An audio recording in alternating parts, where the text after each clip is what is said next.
오늘 말씀을 가지고 나와 함께 하시는 하나님 이라는 제목을 가지고 함께 말씀을 나누고자 합니다. 우리는 지난 시간에 3절 말씀을 통해서 목자이신 하나님께서 양인 우리를 어떻게 기르시고 인도하시는가 하는 말씀을 공부했습니다. 목자이신 하나님은 양인 우리의 영혼을 소생시키시고 우리를 의의 길로 인도하시는데 그것은 하나님의 이름을 드러내기를 기뻐하시기 때문이다 하는 말씀을 살펴보았습니다. 오늘 본문 말씀도 목자이신 하나님께서 양인 우리를 어떻게 기르시고 인도하시는지에 대해서 말씀하고 있습니다. 4절 말씀을 원문 직역을 하면 이렇습니다. 비록 내가 흑암의 골짜기로 걸을지라도 나는 악을 두려워하지 않을 것입니다. 왜냐하면 당신께서 나와 함께 계시기 때문입니다. 당신의 지팡이와 막대기가 나를 위로합니다. 그런 뜻입니다.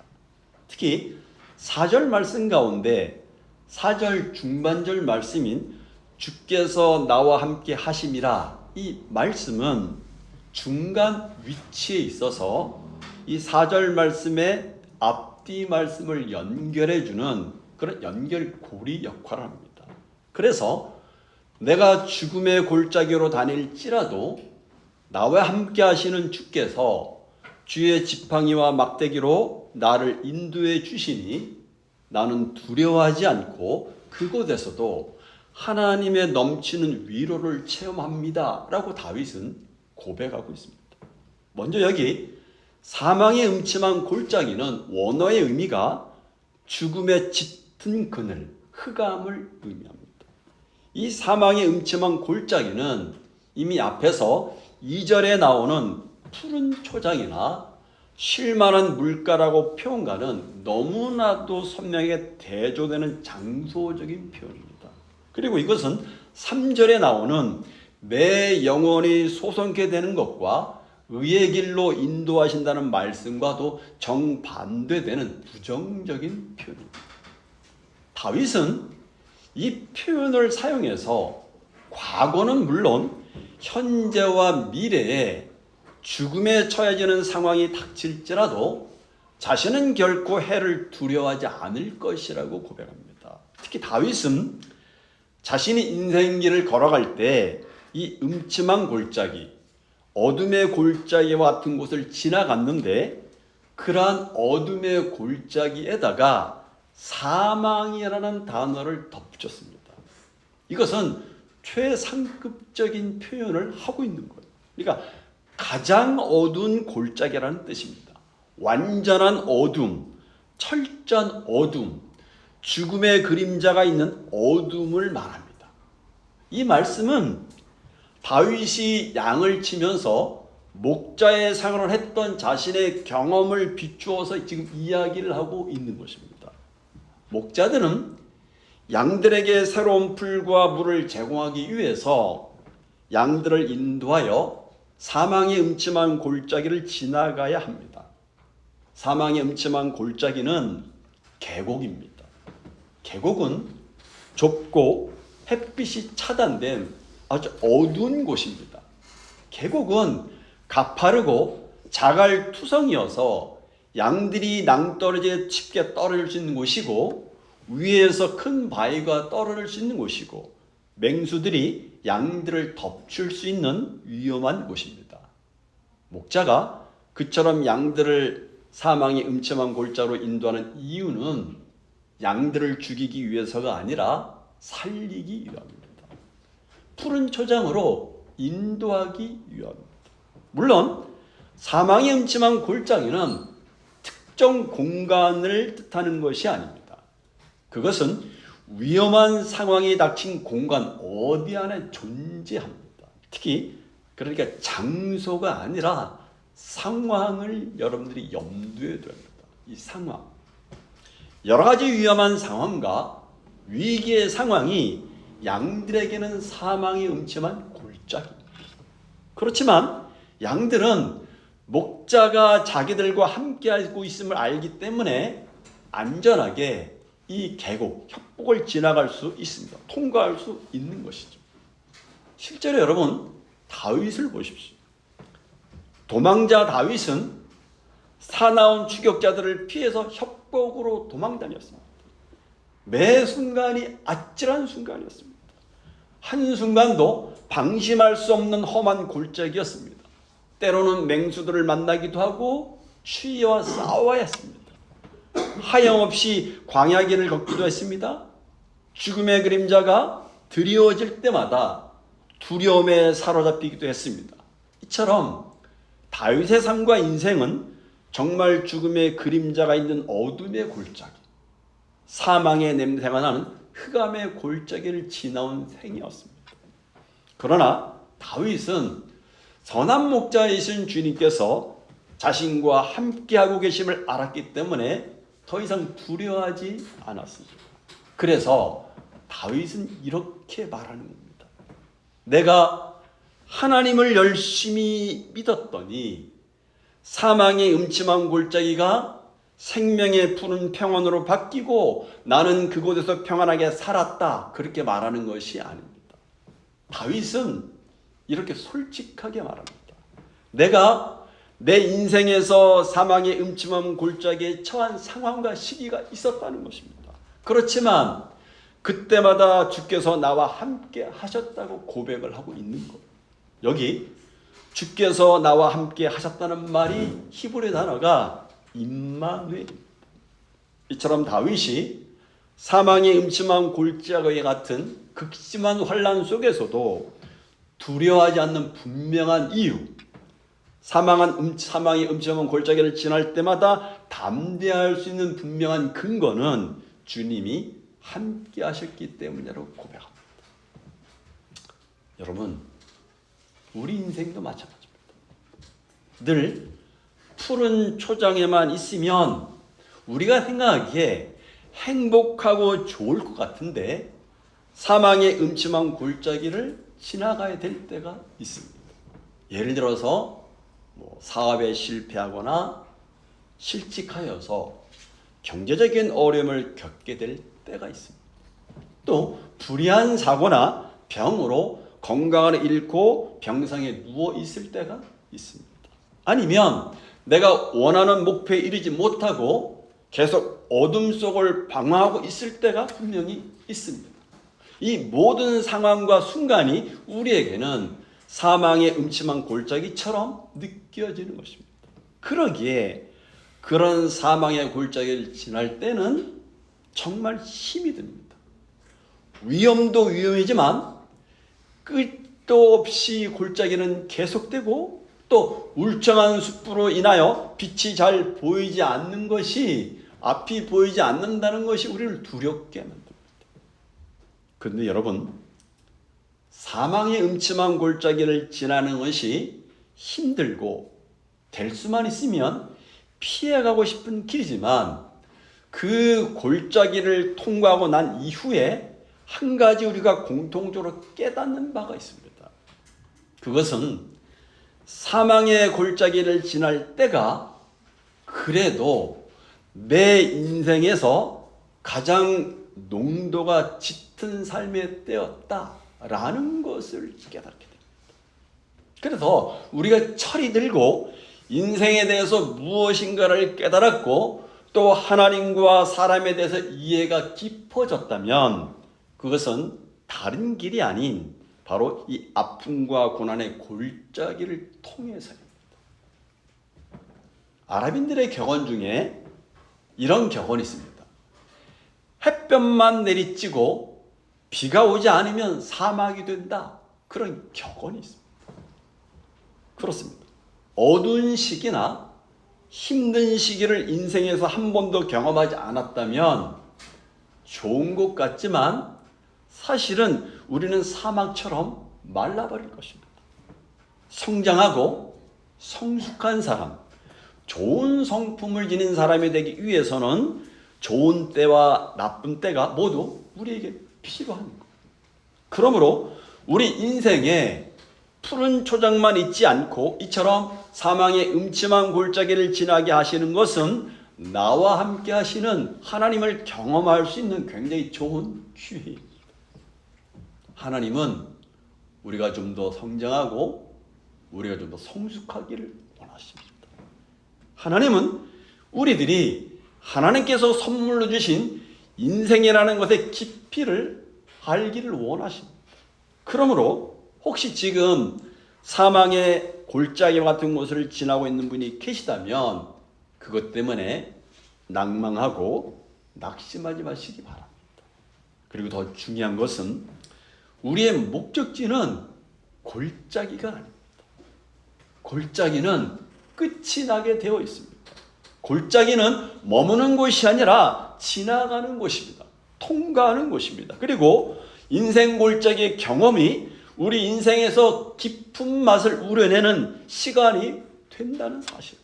그래서 여기 4절에 주께서라고 다윗이 말씀하고 있는데 우리말은 주께서이지만 히브리의 원문을 보면 당신께서라는 말입니다. 그래서 당신께서 나와 함께 하심이라고 되어 있어요. 여러분 앞에 2절 3절에 보면 다윗은 지금까지 하나님을 가리킬 때 3인칭을 사용했어요. 그래서 제 3자적인 입장에서 그가 나를 푸른 풀밭에 누이시며 그가 쉴만한 물가로 인도하시며 그가 내 영혼을 소생시키시고 그가 자기 이름을 위하여 이 길로 인도하셨다. 다윗은 그렇게 고백을 했어요. 그런데 지금 4절에 와서 사망의 음침한 골짜기를 통과하면서 다윗은 달라집니다. 주께서, 당신께서라는 2인칭을 사용하고 있어요. 이것은 무엇을 보여줍니까? 이것은 사망의 음침한 골짜기를 통과하면서 다윗이 하나님의 눈을 마주치며 하나님 당신께서 자신과 함께하고 있음을 깨닫습니다. 이제 하나님은 나의 하나님이 되는 것입니다. 그러니까 사망의 음침한 골짜기를 통과하면서 하나님과 다윗 사이가 더 깊어졌어요. 바로 이것이 굉장히 중요합니다. 그리고 이것은 우리도 마찬가지. 저와 여러분이 살아가면서 가장 힘들고 어려울 그때가 하나님의 눈을 마주칠 때입니다. 그때가 하나님과 가까워질 때입니다. 그때는 지식적인 차원에서 신학적인 차원에서 하나님이 나와 함께 한다고 말하는 것이 절대로 아닙니다. 그때는 나와 함께 하시는 그 주님의 눈을 쳐다보면서 주님은 나의 하나님이 되십니다 라고 고백하는 것입니다. 사망의 그늘이 짙은 골짜기에서 우리는 하나님을 이렇게 인격적으로 대면하게 됩니다.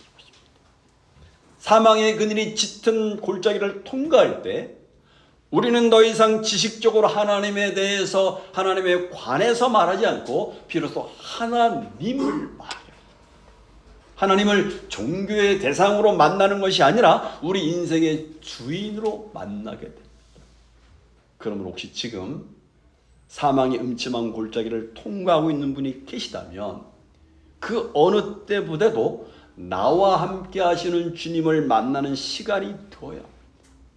주님과 눈을 마주치며 주님과의 사이가 더 깊어지는 기회가 되어야 합니다. 사실 여러분, 우리들은 모두 골짜기를 다니기를 싫어합니다.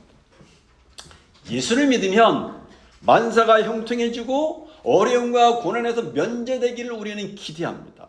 모든 것이 잘 되고 모든 것이 형통하기를 바랍니다. 그러나 우리의 현실과 삶과 인생은 사망의 음침한 골짜기를 다니는 때가 더 많다는 것을 경험하게 됩니다. 그런데 여러분, 역설적으로 그 골짜기에서 우리들은 하나님의 인도하심을 경험합니다. 아니, 사실 우리들 대부분은 그런 골짜기가 있어야만이 하나님 앞에 엎드리는 존재라는 사실입니다. 일이 잘 풀릴 때는 내 힘으로 사는 것처럼 지내다가 문제가 생기면 내 힘으로 풀 수 없는 일들이 닥칠 때 비로소 하나님 앞에 엎드려서 나의 한계를 인정하고 하나님께 도움을 간구하게 되는 것입니다. 이런 일들이 평생 수없이 반복되고 있지 않습니까? 그러고 보니 골짜기를 통해서만이 비로소 알 수 있는 일들이 있는 것 같습니다. 그것은 바로 나의 삶의 주인이 내가 아님을 깨닫게 됩니다. 내가 얼마나 연약한 존재인지를 깨닫게 됩니다. 그리고 하나님께서 나를 기다리고 계셨다는 사실을 깨닫게 됩니다. 그리고 나를 위해서 함께 기도하는 지체들의 소중함을 알게 됩니다. 나를 인도하시는 하나님, 나와 함께 하시는 하나님, 그 하나님의 세심한 하나님의 섬세한 손길을 경험하게 됩니다. 그러므로 낙심하며 두려워하지 마시기 바랍니다.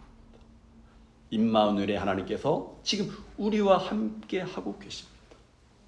여러분, 저와 여러분의 지난 날을 돌아보십시오. 사실 돌아보면 하나님께서 지키시고 안위하시지 않았던 순간이 우리 인생에 단 한순간도 없었어요. 그런데 왜 어려움의 순간을 마주하게 되면 그때 우리는 왜 주님이 나와 함께 하심을 경험하기가 왜 그렇게 어려운지 모르겠어요. 하나님은 변함이 없으신데 우리는 철 따라, 우리는 마음 따라, 상황에 따라서 흔들리고 요동칩니다. 그러므로 사망의 음침한 골짜기를 지날 때 중요한 것이 무엇입니까? 중요한 것은 지금 어떤 힘든 골짜기를 통과하느냐가 중요한 게 아닙니다. 지금 누가 나와 함께 하느냐 하는 것에 달려있다는 사실을 깨닫습니다. 혹시 지금의 상황이 앞이 보이지 않는 절망적인 상황입니까? 죽을 것만 같은 현실입니까? 아무도 도와주지 않는 것 같아서 우울함을 느끼고 있습니까? 혼자만 지고 가는 것 같아서 외로움을 느끼십니까? 마치 나는 이 세상에 있으면 안 되는 무기력하고 필요 없는 사람처럼 버려낸 존재처럼 느껴지십니까? 하지만 이런 가운데서도 목자이신 하나님은 나와 함께 하고 계신다는 사실을 놓쳐서는 안 됩니다. 계속해서 그 다음 말씀 보십시오. 계속해서 다윗은 자신이 사망의 음침한 골짜기를 다닐지라도 해를 두려워하지 않는 이유는 주님이 함께 하심이라고 밝히면서 주님이 자신에게 어떻게 함께 오셨으며 또한 어떻게 함께 하면서 자신을 인도해 오셨는지를 이야기합니다. 4절 하반절에 보니까 주의 지팡이와 막대기가 나를 안위하시나이다 라고 말합니다. 다시 말해서 주의 지팡이와 막대기가 나를 편안하게 하고 안심시킨다, 그런 고백을 합니다. 이거는 배경을 좀 이해합니다. 고대 팔레스타인에서는 이 팔레스타인에서 목자들은 거의 공통적으로 몇 가지 목양 도구들을 휴대하고 다녔다고 합니다. 그 중에서 목자의 대표적인 목양 도구는 지팡이와 휴대하기 간편한 가죽 행랑이었다라고 말합니다. 지팡이 외에 가죽 행랑의 용도는 목자가 양떼를 몰고 다니면서 시장할 때 간단히 요기할 수 있는 음식, 주로 마른 빵과 약간의 헝겊과 노끈, 그리고 적당량의 매끈매끈한 돌멩이가 들어있었다라고 말합니다. 먼저 헝겊과 노끈의 용도는 양이 가파른 언덕에서 미끄러지거나 떨어져서 상처를 입었을 때에 싸매주기 위한 것이고, 돌멩이는 양들을 해칠 짐승들이 멀리서 기회를 엿보며 배회할 때 먼저 감히 덤벼들어서 염두를 못 내도록 돌을 던져서 방어를 합니다. 자, 그런데 오늘 본문에 보니까 다윗은 주의 지팡이와 막대기라고 말하면서 지팡이 외에 막대기를 하나 더 지니고 다녔다는 사실을 이야기합니다. 지팡이는 길이가 약 1m 50 정도로 몸을 기대거나 언덕을 오를 때 사용할 만큼 튼튼했습니다. 끝이 갈고리처럼 굽어 있어서 양이 절벽이나 낭떠러지에서 잘 오르지 못할 때 다리나 어깨를 걸어서 끌어올리는 역할을 했습니다. 저처럼 지팡이는 양들을 바른 길로 인도하기 위해서 갖추어졌던 장비입니다. 이에 반해서 막대기는 목자가 다니고 있는 일종의 무기입니다. 성경에서 말하는 막대기는 몽둥이와 비슷합니다. 막대기의 길이는 약 60에서 80cm 정도이고 끝에는 철퇴와 비슷한 금속 부치가 끼워져 있어서 외부의 위협으로부터 양떼를 보호하기 위해서 쓰였다라고 말합니다. 근데 여러분, 성경을 보니까 사무엘상 17장 34절 35절에 보니까 다윗이 골리앗과 싸우겠다라고 말했을 때 이렇게 말했습니다.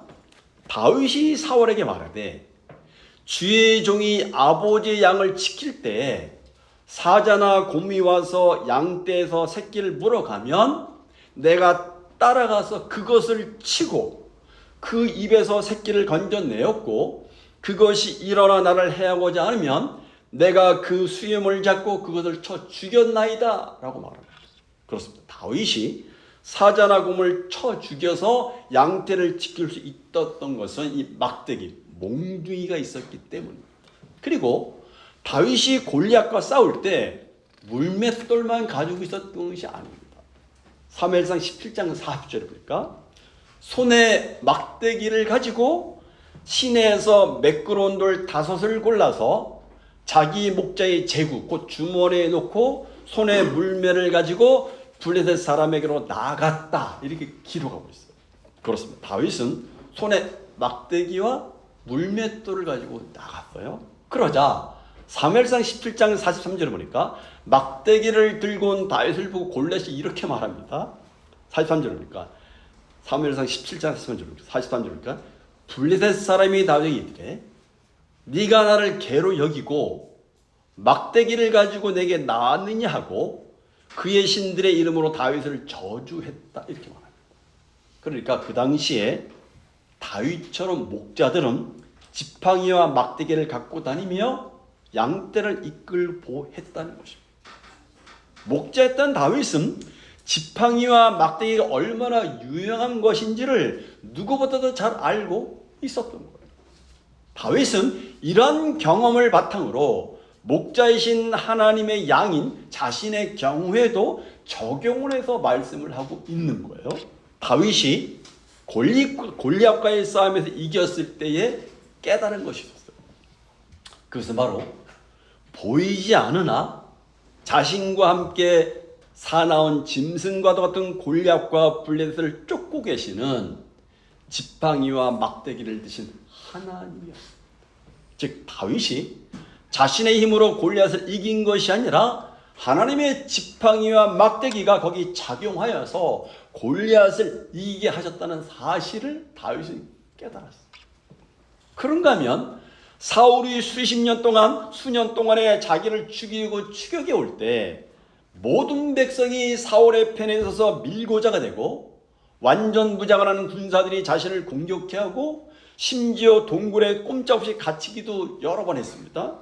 이렇게 수없이 위기의 순간을 만났지만 다윗은 그때마다 무사히 살아남을 수가 있었습니다.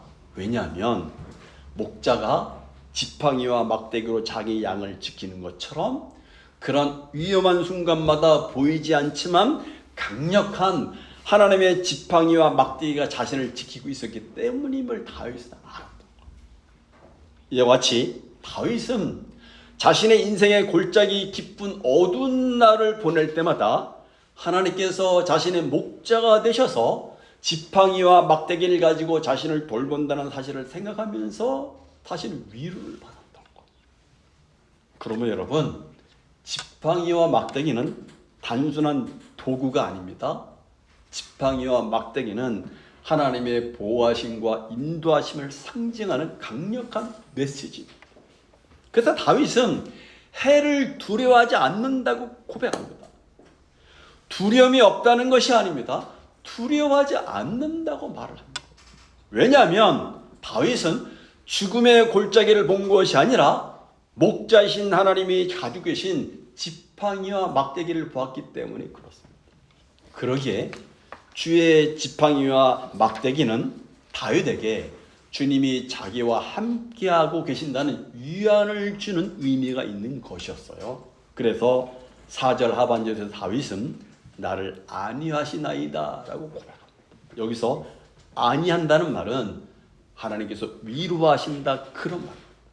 물론 여러분 주의 지팡이와 막대기라 나를 아니한다는 말씀은 주님께서 나를 외부의 위험으로부터 막아주신다 그런 뜻만 있는 것이 절대로 아닙니다. 이것은 내가 잘못된 길을 가거나 위험에 빠지려고 할 때 하나님께서 나를 때리신다, 징계하신다, 막대기가 그런 의미도 포함되어 있습니다. 그러나 그렇게 나를 아프게 때리고 징계하시는 것도 하나님이 나를 보호하시는 이야기입니다. 그래서 다윗은 주의 지팡이와 막대기를 가리켜서 형벌의 도구라고 말하지 않고 나를 안위하는 도구라고 다윗은 고백하고 있는 것입니다. 근데 여러분 이것은 우리도 마찬가지입니다. 사실 저와 여러분이 인생을 살아가면서 이런 때를 정말 많이 경험하고 있지 않습니까? 그것이 내 자신의 문제이든 가정의 문제이든 자녀의 문제이든 교회의 문제이든 직장과 사회의 문제이든 우리 자신이 아무것도 할 수 없는 때가 너무나 많다는 것을 경험하고 있지 않습니까? 그리고 우리는 너무 자주 유혹에 넘어질 때가 많지 않습니까? 그러나 그때마다 하나님은 지팡이와 막다기로 저와 여러분을 인도하시고 보호하시고 이끄셨다는 사실입니다. 이처럼 주의 지팡이와 막대기는 우리와 함께 하심을 가리키는 메시지인 것입니다. 그렇다면 여러분, 주의 지팡이와 막대기를 통해서 깨닫는 아주 굉장히 평범한 진리가 있어요. 그것은 지팡이와 막대기는 일반적으로 목자들이 가지고 다니는 평범한 도구였습니다. 그렇죠? 평범한 도구. 마찬가지로 주의 지팡이와 막대기로 하나님이 우리를 인도하신다는 것은 우리의 매일매일의 삶, 일상의 하나하나가 우리를 인도하시는 주님의 손길이었다는 사실입니다. 다시 말해서 우리의 일상의 모든 삶이 주의 지팡이와 막대기로 인도하시는 기적의 삶이라고 이야기를 하는 거예요. 그러게 다윗도 사망의 골짜기를 걸어갈 때 기적으로 인해서 그 골짜기가 생명의 평온으로 바뀌었다 그렇게 말하는 것이 절대로 아닙니다. 내가 비록 사망의 골짜기를 걸어가고 있지만 나의 삶 하나하나, 일생 하나하나에서 주의 지팡이와 막대기로 자신을 인도하시는 하나의 하나님의 기적을 보고 있고 그것 때문에 내가 위안을 받고 힘을 얻어서 살고 있다. 다윗이 그렇게 고백을 합니다. 그렇습니다. 여러분, 저와 여러분의 모든 일상이 주의 지팡이와 막대기로 인도하시는 기적의 삶이라는 사실을 우리는 놓쳐서 합니다. 그 부분에 우리의 영안이 열려야 돼요. 영의 눈이 열려야 돼요. 왜 이것이 중요하냐면 우리는 사망의 음침한 골짜기를 지날 때 무엇인가 커다란 기적을 기대합니다. 그러나 여러분, 더 크고 놀라운 기적을 바라지 마십시오. 지금 우리의 모든 일상의 소소한 것이 다 기적이라는 사실을 깨달아야 돼요. 주의 지팡이와 막대기면 충분하다는 얘기입니다. 왜냐하면 그것이 놀라운 기적이기 때문에 그렇습니다. 하나님은 우리가 어둠의 골짜기를 지날 때마다 당신의 지팡이와 막대기를 보여주십니다. 말씀을 통해서 위로해 주시고 성령님을 통해서 하나님의 임재를 느끼게 하시고 교회의 지체들을 통해서 우리 마음을 붙들어 주시고 예배 시간을 통해서 다시 한번 힘을 주십니다. 이 모두가 주의 지팡이와 막대기입니다. 그 모든 것들이 주께서 나와 함께 하시는 징표입니다. 이런 일상에서의 기적을 이해하지 못하면 사망의 골짜기에서 주시는 주의 지팡이와 막대기도 볼 수 없게 되고 그것이 하찮게 보일 수밖에 없다는 사실입니다. 여러분, 기적이 일상이 되는 것을 바라지 마십시오. 그것을 기대하지 마십시오. 우리의 모든 일상이 기적이라는 사실을 볼 수 있는 영안이 열려요. 한 주간도 말씀을 묵상하시면서 지금까지 나와 함께 하시며 주의 지팡이와 막대기로 내 인생의 여정의 길을 인도하시는 하나님의 손길을 묵상하면서 감사와 위로와 찬양을 드리시기 바랍니다. 우리의 모든 일상이 하나님의 손길이 깃든 기적이라는 사실을 깨닫고 감사의 고백이 저와 여러분의 있기를 바랍니다. 기도하시겠습니다.